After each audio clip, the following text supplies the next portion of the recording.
Good afternoon, everybody. I am so excited to be here with you at the inaugural Future Cities Summit on behalf of TD Bank Group. The energy in this room has been very positive, very productive.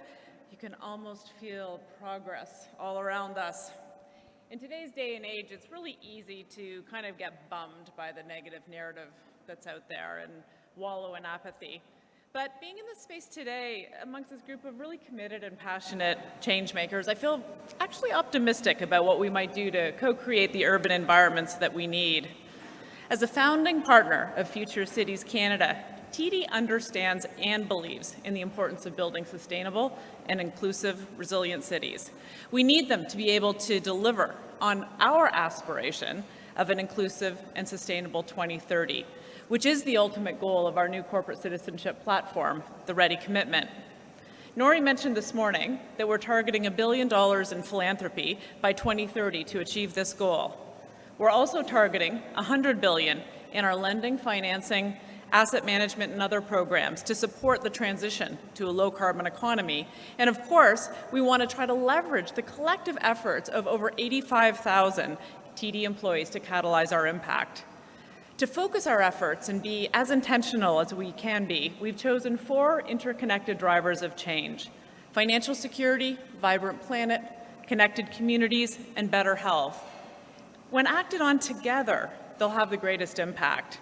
And the goals within those 4 include things like access to affordable housing, income stability, reduced isolation, urban green space, more equitable health outcomes, and a low-carbon economy. Those goals came out of our research, looking at data, trends, hard facts. We learned that the rapid changes in the world around us have many anxious about the future and about being left behind. We learned that people are concerned about climate change, but that they're also concerned about jobs and they care about the economy. But the one stat that really stood out for me, that was true in both Canada and in the United States, is that 1 out of 3 people polled say that they feel isolated and disconnected from their own communities. And if we think about 1/3 of this room reporting that disconnection, it's pretty profound. So social and economic inclusion are truly at the heart of our Ready Commitment. And I can say that in hearing the themes of today, they have been across this conference as well. How can cities support this outcome? How could they hurt it? What do we need to do differently? And that is why we're involved with Future Cities Canada. Their goals and programs are at the intersection of our work because our cities are where we live, work, and play. And for all of us to truly thrive, our urban centers need to thrive as well. In addition to funding the TD Future City Centre, where we are currently proud to have this conference, we're also proud to sponsor the TD Future Cities Speaker Series, welcoming thought leaders and innovators to discuss issues and innovations that are critical to flourishing cities. And I'm thrilled to introduce our first speaker for the inaugural TD Future Cities Speaker Series. As Deputy Mayor of America's most populous city, Alicia Glen leads the administration's efforts to grow and diversify New York City's economy. With over 20 city agencies under her purview, the city's undertaken the most comprehensive affordable housing program in the nation's history, launched citywide ferry service, and made strategic investments in advanced manufacturing, the life sciences, and the tech ecosystem. She also leads the nationally recognized Tech Talent Pipeline and We NYC initiatives designed to prepare underserved New Yorkers and women to thrive in the modern economy. Prior to this position, she was an accomplished lawyer and worked in the financial industry, specifically focusing on urban investment, innovative public-private partnerships, and capital investments to underserved urban communities. And I got to have lunch with her, and so I can tell you actually a couple things that aren't in her bio and that you can't learn on Twitter. Important to us, she's a TD Bank customer, America's most convenient bank. She showed me her bank card and everything. And she's actively seeking 2 progressive Canadians under the age of 30 to marry her daughters so that they can become Canadian citizens. And I think this might be the place for her to find that. So without further ado, Deputy Mayor of New York City, Alicia Glen.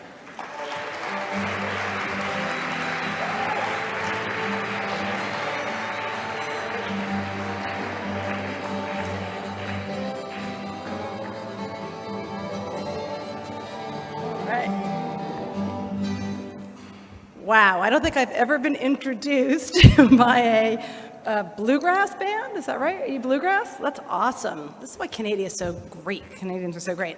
Thank you, Andrea. That was very nice introduction. And also, I have to say, TD Bank has been an amazing partner for us in New York, and I look forward to doing more with you. But it's really exciting to be the inaugural and kickoff speaker of this series, but particularly here in this amazing, funky space. I mean, I can't even say enough about how impressed I've been around what I've seen today, not here only at Evergreen, but in some of the other facilities I've seen today. So this is amazing what's going on here. You're very lucky to be part of this ecosystem. Today I'm going to talk a little bit, not necessarily a comparison contrast of two cities, but I do think it will be somewhat instructive to talk about Toronto and New York. They're both global cities. They're just a little flight away from each other.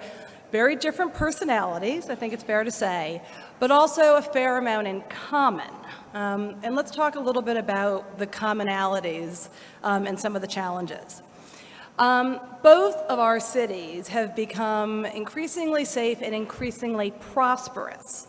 But as a result of this prosperity, we find ourselves in an interesting position. We need to accommodate those who are moving here to pursue their dreams, right? Whether it's folks coming to have a creative career, people who are at a startup or wanting to start their next Fortune 500 company, or for many people, literally seeking a refuge from a life that is not safe and not secure, and we need to be that kind of an open and inclusive city, and I think we both share those values. But we also have to grapple with the fact that more and more people want to stay in cities and raise their families in urban, diverse environments. And we also have to deal with the fact that more and more of our seniors want to stay in the center of it all. Patterns are changing very rapidly. And so I think the question for many of us who run cities is, how do we accommodate and house the new and continue to grow without squeezing out the folks who have made our cities what they are, and particularly those who have stuck it out when the picture was not as rosy as it is now? So, and I think making sure that we can do both of these things, accommodate the new and also protect what has made our neighborhoods what they are, is not just a matter of fairness and equality, it's what actually makes our cities diverse and inclusive. And that ultimately is the key to remaining globally competitive. So housing, we need more of it and we need to make it more affordable. Now, of course, when we talk about more housing, it's not isolated, it's not its own silo. With the need for more housing comes obviously the need for more schools, more neighborhood-serving retail, more parks, and a very real commitment to increased investment in both physical and social infrastructure. And all of that, of course, anchored by at least our commitment, and I know your commitment, to expanding multimodal transportation options. I think I'm just trying to sort of say that all of these things are both connected and necessary to sustain a growing city, and also to make sure that we're not victims of our own success. So let me talk a little bit about where New York's journey has taken us. This is sort of a classic way in which we often think about New York, which was New York City really was built around the idea that work and ambition are the great equalizers, right? That's the American dream. It didn't matter where you came from or how much you arrived with. What mattered was how hard you were willing to work. You put in enough sweat equity, you kill yourself, you would eventually be rewarded with a share of the American dream. And in many respects, that was the deal for generations of New Yorkers, but that's not the case anymore. In today's New York City, you need to earn at least $35 an hour to afford any two-bedroom apartment. And folks who are making minimum wage need to work about 107 hours a week in order to pay that rent. That means working 15 hours a day, 7 days a week. So in other words, hard work alone is not enough to get a decent place to live in New York City. And it's not even an isolated problem with just those sort of jarring statistics. 53% of all rental households in New York City are rent burdened. And what we mean by rent burden is that you're spending more than a third of your income on your housing costs. And 1/3 of our renter households are severely rent burdened, meaning that you're paying more than 50% of your income for your rent. So just think about what that means in terms of your disposable income and how you're really supposed to raise a family if you are severely rent burdened. And that share of individuals and families who are rent burdened has increased by more than 12 percentage points since 2000, exactly as our economy has continued to boom. So in part, this is a function of rising rents in an incredibly high-cost city, but it's also the result of a severe housing shortage. Just over 1 million households in our city, again, earn about 50% of our median income. That's about $52,000 for a family of 4, but there are only 400,000 units that are affordable to those folks. So we have a real challenge on our hands. And if we let those trends persist, our economy, and again, not to mention our culture and who we are as a people, and who we are really stems from our economic diversity, is going to suffer in very meaningful ways.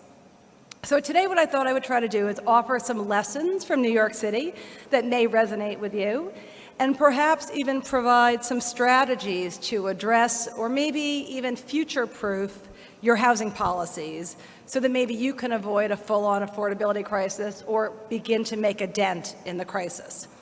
And that can mean 2 things. 1, policies to produce more housing that is affordable to your populations, as well as policies to produce affordable housing. So let me just clarify and set the table for what we mean, or what I mean, by affordable housing. Capital A, capital H. Capital A, capital H affordable housing means that the units are rent and regulated by a public entity, and where the rent or your total mortgage payment is no more than 1/3 of your income, and that the household fits within certain income bands that the project is targeted towards. So those are the 3 components when we in the States talk about capital A, capital H affordable housing, right? It's rent regulated by a public entity, it's no more than 1/3 of your rent, and it's targeted to specific income bands of folks who qualify for the housing. So look, New York City's affordable housing policy is very dynamic. It's developed over time. It reflects a series of changing market conditions as well as political and demographic changes. So let me start by saying that obviously the New York City you all, hopefully many of you think of today as being glitzy and hipster Brooklyn and everything that's so fabulous about New York, is a relatively recent phenomenon. Let me go back.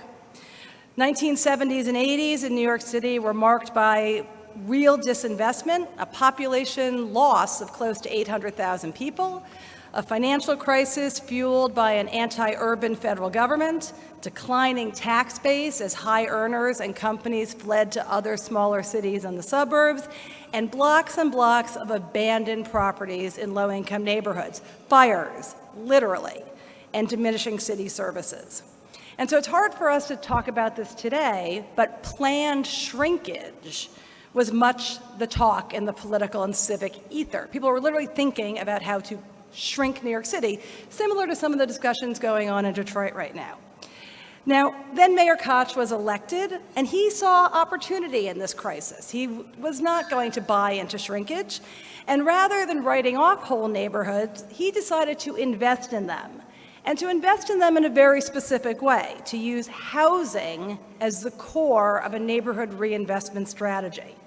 Thus, the birth of the city's 10-year housing plan, which ironically, and this is a true story, did begin on the back of a napkin when Koch and a couple of his deputy mayors were having lunch and really started to sketch out what this could look like. And what it turned out to be was a $5 billion plan that created or rehabilitated, heavy emphasis on rehabilitation, more than 150,000 affordable apartments. Now, the centerpiece of that plan was seeing this large stock of vacant buildings, or largely vacant buildings. They were really pieces of shit all over the city that everybody was ready to write off and do massive demolition. And he saw those as assets rather than liabilities. But to realize both the social and economic value of those assets, the city needed to really actively cultivate the private real estate and financial sectors to get them to buy into seeing these as potential assets and to make them partners in the work. So the city actually went to the capital markets and raised $4 billion exclusively for housing, something no other city had ever done, and even to this day is fairly rare, but we issued bonds specifically for our affordable housing plan of $4 billion. They simultaneously created a housing finance agency and got the big banks and pension funds to start lending again after years and years of redlining. They also created partnerships with local nonprofit groups and worked with sort of scrappy, young, for-profit developers who were tasked with renovating these thousands and thousands of city-owned substandard units. So again, using city capital, money controlled by the city, leveraging whatever federal subsidies were available, the Koch team wound up putting together basically 105 different housing programs. I'm not going to give you a rundown of those, obviously, but the point was many of these programs are still part of our housing ecosystem today and reflect the different conditions and types of stock at the time. I think the most important thing that the Koch administration does was to crystallize the notion that affordable housing was not only in the domain of the city government, right, traditionally a national and federal obligation, but it was the obligation of a city government to provide it, just like education, sanitation, or policing. That may seem somewhat obvious now, but it was really radical at the time for the city to say, we are in the business of producing and protecting and preserving affordable housing. And that policy of using the development and rehabilitation of housing as a tool to catalyze community revitalization continued for many, many years. It turned out not to be a 10-year plan, more like a 14-year plan, and continued through both the Dinkins and Giuliani administrations, very different sort of ideological ends of the spectrum, but the commitment to finishing the plan remained. I think a real testament to the plan's strength and its ability to be flexible. Okay, so then we find ourselves after a decade or so in the Giuliani years of really focusing on crime reduction, and Mayor Bloomberg arrives in the early 2000s. And despite the tragedy of 9/11, the city was in fact safer, jobs were rebounding from the losses of the 1970s, steady population growth was creating a need to increase the overall housing supply. Now the problem wasn't how do we fix the existing housing stock and stop shrinkage, it's how do we start dealing with our supply issues. And that's a very different landscape when Koch started out. The city no longer had the raw material, right? The buildings and the vacant lots to put into the housing machine. And so the focus had to shift towards new construction, both at publicly owned sites and working with the private sector on privately owned sites. So in practice, what this meant was really relying much more heavily on other tools. We still had a big capital budget, but zoning and tax incentives really became the primary tools to stimulate housing production. So an example of this, for those of you who've been to New York, is sort of the famous rezoning that the Bloomberg administration undertook in North Brooklyn and Williamsburg and Greenpoint from industrial and manufacturing to residential and mixed use. So that rezoning was designed to produce about 10,000 units of new housing. The administration also sought or hoped to produce about 2,300 units of affordable housing using, again, tax incentives and voluntary zoning mechanisms, inclusionary mechanisms to create more housing. And in many respects, it worked. In many respects, the results were not what we now would think of as positive, but then we'll get to when my boss got into office. So fast forward, Mayor de Blasio arrives. Things are really good now. The economy is booming. City tax revenue actually doubled during the Bloomberg era. Since the Great Recession of 2008, the number of jobs has been continuing to rise. It's climbing 22%. New York City now has 4.5 million jobs for the first time in our history. Unemployment rate is now 4%. The tech sector, which was like a little Silicon Alley, has now become a major player. We have over 400,000 workers, and I'm sure you're reading stuff in the paper about what's going on today as well. This has been an unprecedented period of economic prosperity for New York City, but it has also led to an unprecedented affordability crisis. Almost 20% of New Yorkers live below the poverty line, representing a reality in which the rich are really rich and the poor are very poor, and the middle class is really on the verge of disappearing altogether. Nearly 60% of income in New York City remains concentrated in the top 20% of households, and only 2% goes to the bottom 20%. So you heard the numbers earlier about how hard it is for New Yorkers to survive in this housing market. So in 2014, I showed up on the first day of the job, and we had our mandate. We had our mandate to have a whole new, more aggressive 10-year housing plan. This was an $8.2 billion plan, and we asked ourselves some key questions, questions I hope you all ask yourselves.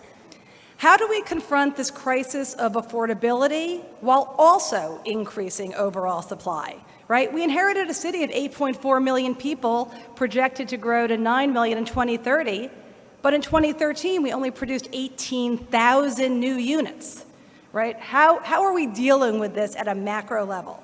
When we talk about affordable housing, affordable to whom? Middle class, low class? Are we building housing for homeless? Who do we mean? What populations and income groups are we going to prioritize in our plan? What is the right balance between supporting rental housing versus home ownership? Should we focus on producing new housing, or should we focus on making sure every unit we already have stays affordable? Should we set mandates for the private sector, or should we be creating new and deeper incentives? Are we utilizing our own assets and our own budget as effectively as possible? And how should we use zoning and our land use tools to get this balance between jobs and housing right? Can these things coexist? Are they cannibalizing each other? How do we think about jobs and housing holistically? All of these are very complex policy and, quite frankly, political decisions, and they're all very, very charged. But we came up with a few key principles to our plan. Number one, our housing policies must address the city's changing demographics and expand the range of those who we serve. Any fair and sustainable housing market has to meet the needs of the most vulnerable New Yorkers, but also the teachers, the firefighters, the nurses, the middle-income workers who are increasingly being priced out of New York City and are not being served by other federal programs. We also need to better align our housing stock to who actually lives in New York City, right? One example, the number of people in New York City who will be over the age of 65 in 2040 is growing by about 40%, but we're still building mostly 2 bedrooms, right? We got to get this mismatch corrected. Number two, the city's planning processes and land use policies have to consider entire neighborhoods, right? To become a more affordable city, we have to become denser, but smart densification means investing in infrastructure and services that make neighborhoods more livable and viable. And we're not here to define what livable means for any individual community. You have to go out to the community and meet with them early and often and let them identify the needs for their communities and then put them in our capital plan. Number three, economic diversity has to be a cornerstone of housing development. So when we're going to rezone a neighborhood or allow for more increased density, we're not just going to encourage developers to build affordable housing anymore, we require it.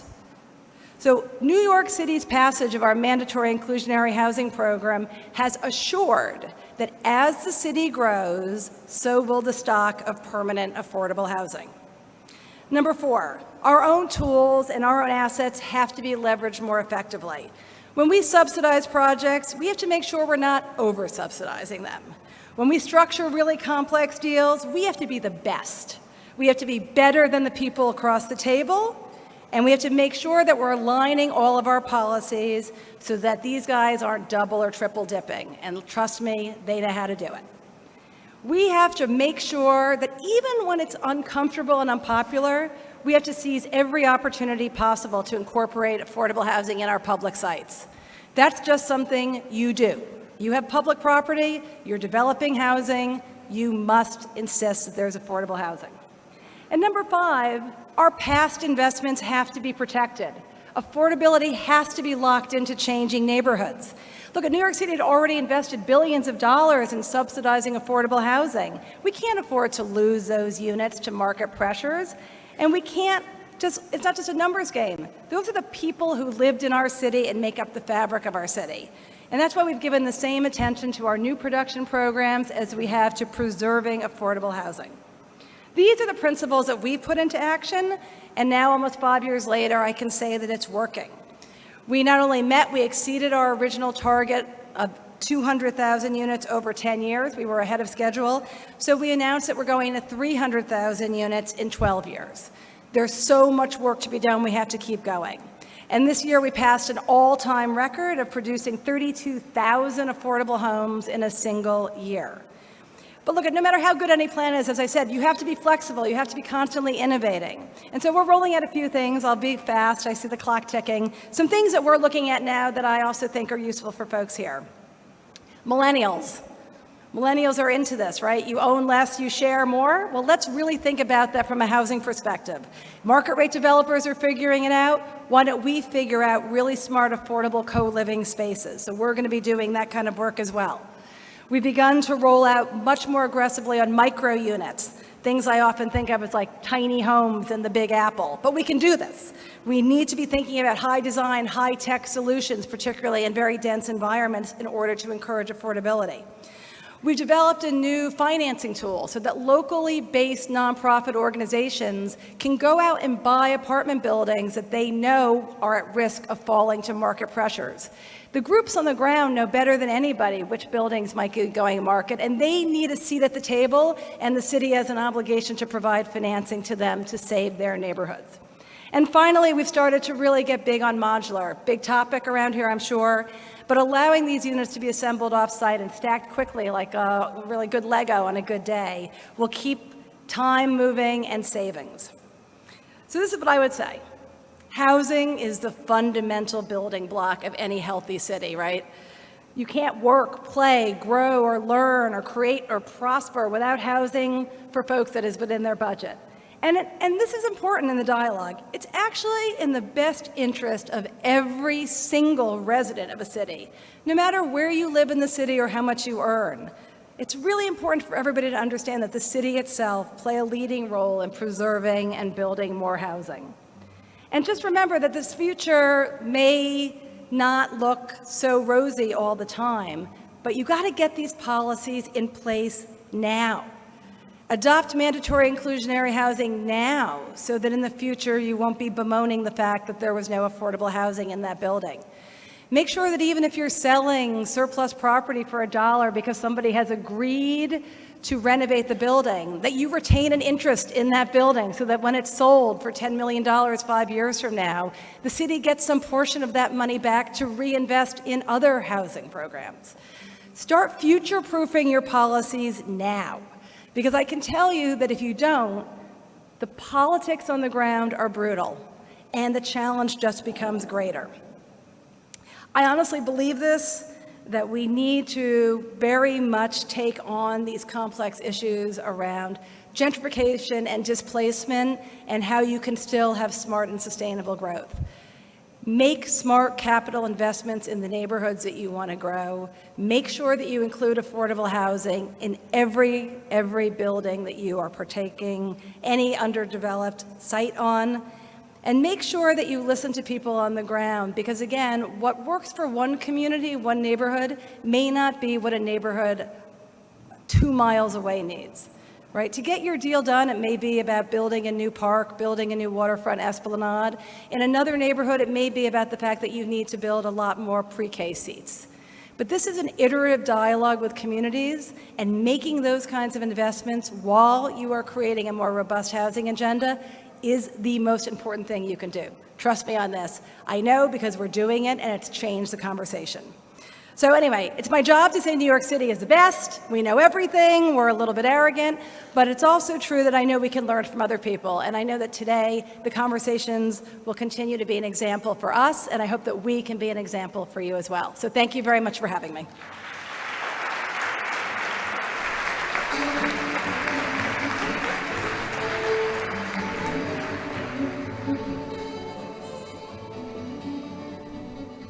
Yeah, you're going to go there.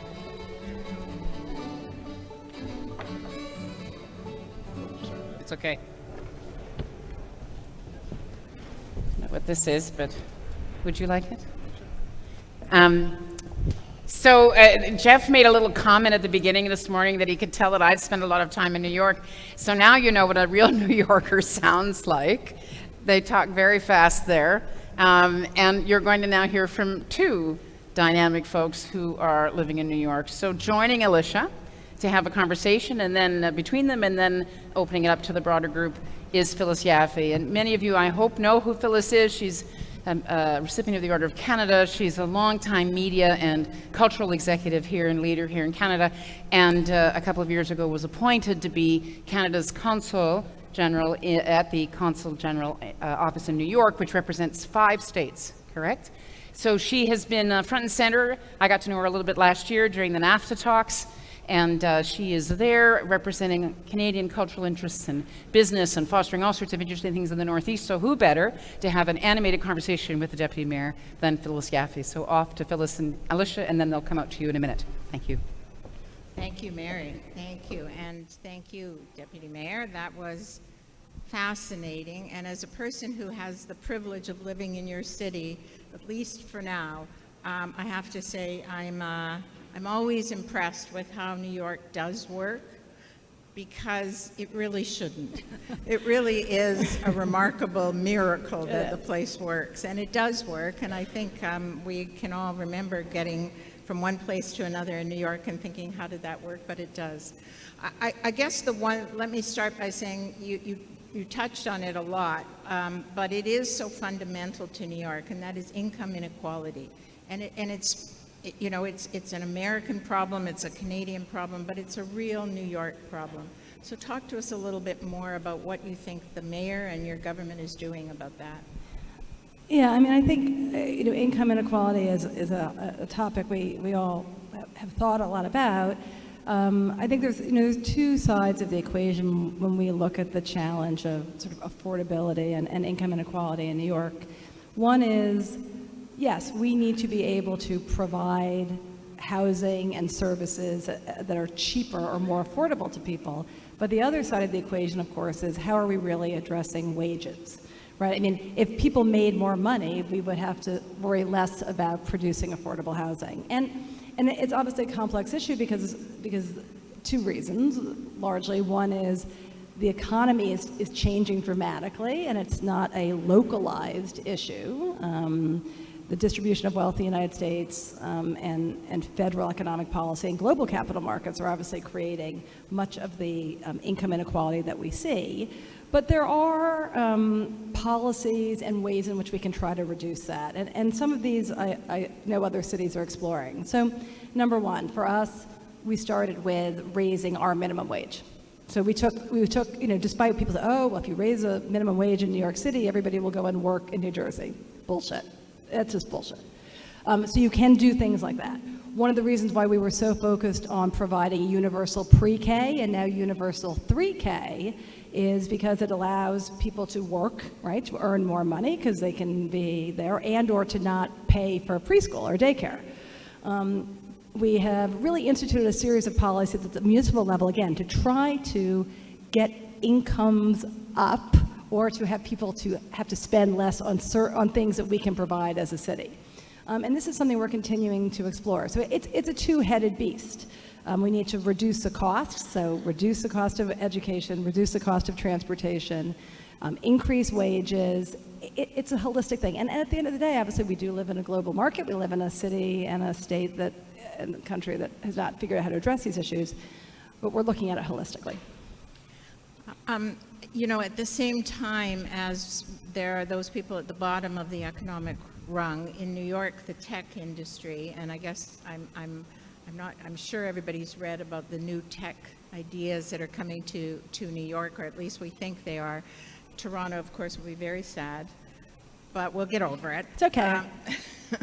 But if Amazon and Google bring enormous numbers of highly paid people into your city, how do you react? How does that change the dynamic? Because the tech industries that are growing at enormous fast pace in New York are high paid wages, and those people can't find places to live either. Well, right. I think there's 2 things about the exciting part of the growth of the tech economy. On one hand, yes, people are a little worried, oh my God, all these incredibly high-paying tech jobs are going to have a bad impact on the market. I see this actually as a huge opportunity, which is what we need to do, and one of the reasons why Google and Amazon and all these big companies want to be in New York is because of the talent. And so we've made it a real hallmark of our work to make sure that particularly kids who are coming out of our public university systems, the city university system, the state university system, and even right out of high school, are getting the training they need, right? Because what should happen here is that, a very high percentage of the people who go to work at places like Amazon and Google should be coming out of our own public education system, and that these guys are not going to Harvard and Stanford to recruit, but that we're producing the kind of diverse and really fabulous talent that we know is there in New York. We just haven't had a chance to sort of show it and prove it. So we've invested, again, I think she mentioned the Tech Talent Pipeline and other programs where we are funding really important real-time skills building for our kids so that they have the skills necessary to fill those jobs. So I see the high-paying tech jobs coming into New York as an opportunity for more New Yorkers to earn more money. I also think that, again, you always want to be a pro-growth city. You can't be against a sector growing simply because there may be some collateral impacts. What we need to do is continue to invest in infrastructure, continue to make sure that development can occur, we can continue to produce housing at record numbers. But at the end of the day, if I can get 50, 60, 70% of the people who work in the tech ecosystem in New York City to come out of New York City public institutions, that is a game changer, right? And that's really what our work is to make that happen. Those young people who stay in New York City, they're the people who live in the Internet of Things, who don't collect books on their shelves, who can live in very small spaces. And maybe that's the model for housing for the future, but they also need subways that work, they need hospitals, they need everything else. So even though I think of New York as maybe actually the model for the future of cities, because people have lived in apartments all their lives there, it's not a Canadian thing at all. Right. Maybe you've got the model for housing, smaller and smaller and less, one bedrooms, not two bedrooms or no bedrooms. But how do you match the infrastructure with that kind of density? I mean, I think you're exactly right. I mean, and what we've been trying to do is have a much tighter nexus between our housing densification and our infrastructure investments. Not to get too into what I call the political mosh pit of New York, but I'm sure there are versions of this here. The city of New York doesn't control our subways, right? Which is both good and bad. It's bad because everybody assumes the mayor's in charge of the subways and rightfully blame the city for how terrible the subway system is and how little investment has been put into it. But by the same token, we don't. And so, this has been a big regional problem for us. It's a regional authority. It's under a lot of pressure, and I'm sure you've read a lot about it. And your own Andy Byford is down there making a big difference, but the politics are brutal, absolutely brutal. So on one hand, we can blame the MTA and blame the governor for not investing in mass transit, but what we've decided to do is make a few smart strategic investments that we can do within our own budget. So we launched the first citywide ferry system since the 1890s, and again, so much of the growth is on the waterfront, but there's been no transportation options from waterfront to waterfront. We also announced that, taking a page out of your book, we're looking at the first real streetcar and light rail system that, again, will go up and down the waterfront of Queens and Brooklyn, where there is no subway, right? The subway system was built in a hub and spoke transportation theory where everybody worked in Manhattan and then you would go out into the boroughs. So we're doing light rail. We've expanded our bike share program tremendously. Now we're doing dockless bicycles as well. We're making our own investments, again, in ferries, bikes, streetcars, and more buses, and potentially gondolas as well. I think the point is that we have to look at multimodal transportation options and continue to fight tooth and nail and put political pressure on the governor and the MTA to make real investments in subway and rail. And you talk about a president who's like Mr. Infrastructure. Hello, this is a critical issue for us, but I don't think we should. I don't think because there are challenges in mass transit, that means that you deliberately adopt an anti-growth policy. Because at the end of the day, that's not going to get you anywhere. Right. So you did mention that Andy Byford, the former head of the TTC, is now head of the MTA, and we watch with curiosity to see how he survives. I did invite him for lunch when he moved to say, "Are you sure?" And he said, "This is his dream job. It is the pinnacle of anybody who wants to work in public transit." I do worry, or at least I'm concerned that now that the midterms are over and the state of New York has become even more democratic in Albany, completely democratic control of the houses there, and the city of New York has no longer got, I think, even one Republican congressman. How is that in that, there you go. Give it up. Welcome to Canada. If you, but we know that that isn't enough to make the city and the state work well together. You know, I love that. I love that because people love political intrigue. People read a lot of stuff in the newspaper, and we're all, if you're a political junkie, sure. I mean, it's no secret that Bill de Blasio and Andrew Cuomo are not besties. But that's not really what goes on at the end of the day. I think one of the things that I found, and I've been in and out of government, is that there's an unbelievable number of people sort of in the upper echelon of these agencies where people are really working together and there are really amazing things happening. And a lot of politics, as you know, is theater, and that can distract from getting things done. But I mean, we've been doing some amazing work with the state on Hudson River Park, on Brooklyn Bridge Park, on, you know, even our planning efforts now at Sunnyside Yard, the largest undeveloped piece of property in New York City, is a joint venture between the city and the state. You know, it's funny, when I worked for Mayor Giuliani, and we had a Republican governor at the time. It is true, it's always worse when they're in the same party, right? It's almost like, sorry, men. It's a little bit of like manning up on each other, you know what I mean? I mean, of course, if women ran the world, everything would be significantly better, but we'll get to that. We agree. But like there's a lot of that like man thing going on with the governor and mayor, and has been for decades. It's a little bit worse, but at the end of the day, you know, Andrew Cuomo is a New Yorker. Bill de Blasio has become a true New Yorker, and there is a real sense of purpose of continuing to see New York City be the greatest city in the world, and you can't just let political bickering undermine that. It just doesn't work at the end of the day. So I'm assuming there are a lot of people who work in city government in this room, and you talked a little bit about encouraging people to come and work in this world. It is a competitive world out there. How do you attract the smartest and the best? You know, it's both hard and it's easy. I know that's a crazy answer.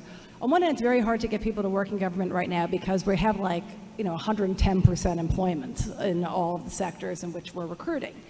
On the other hand, if you are a smart young person who cares about cities, there is nothing better, and I can tell you this is somebody who's worked at Goldman Sachs and worked in government, you will change your life by going to work in municipal government and being able to have the influence and the exposure to stuff you could never dream of, right? If you're like a junior associate at a law firm, or you're like an analyst at Bank of America, because you're in the room where it's happening, right? It's scrappy, it's crazy, you don't sleep, but there's a sense of commonality and purpose and excitement and pride that, you know, if you get it, you get it. And so, you know, I still get 100 resumes a day. People want to work on the team because we're working on such cool shit, right? Homelessness in the morning, the biggest development in the world in the afternoon, the High Line by the evening. I mean, where else can you have a job when you're working on, you know, sustainability, homelessness, arts, culture, parks, and doing big real estate deals with some guy in Seattle? Like, that doesn't happen that often. So I think for anybody in this room who like thinks it's not a good use of your time, you're out of your mind. It's the best. And by the way, you'll be way more marketable at the end of the day because everybody wants to know what you know, right? And you know how it all works. It's really great work. Well, I think that's encouraging, I hope, for the people in this room. So I know that there are mics out there. I'm going to give you a warning that your turn to ask questions is a minute away. So start thinking of those. I started my career a long time ago as a librarian in the Winnipeg Public Library, and I care about that part of the world too. And I wonder where public services like libraries, which are so fantastic in New York, and parks and education and community centers. How do they fit into your plan for the city?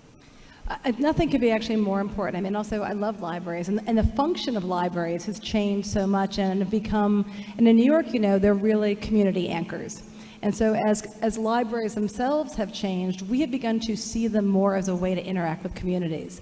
So whether we're running programs there for English language learners, our ID NYC work around getting people who are in the shadows to be able to be counted, and using libraries as a mechanism for that. We run a lot of our pre-K and 3K programs out of there. I mean, they've really morphed, and I was at the library gala the other night, and Tony Marks talked a lot about the changing nature of libraries.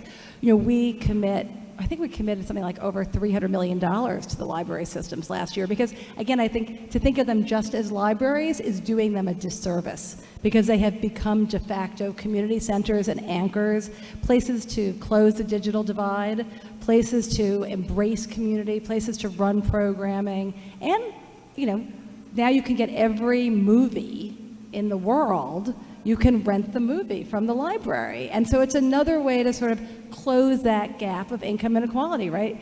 It doesn't cost you $20 to go to the movies. You show your library card and you can download that movie that's playing in the movie theater. Think about what that means to, you know, a mom who makes $18,000 a year and has 3 kids and can't take their kid to Black Panther. To me, that is the role of libraries now, and we have to continue to support them, and that's the kind of social and physical infrastructure that has to go with a growing city. Glad to hear it. So we are now very close to having questions up there. It's hard to see, but if you want to stand up, I'm sure somebody will bring you a microphone. And I'm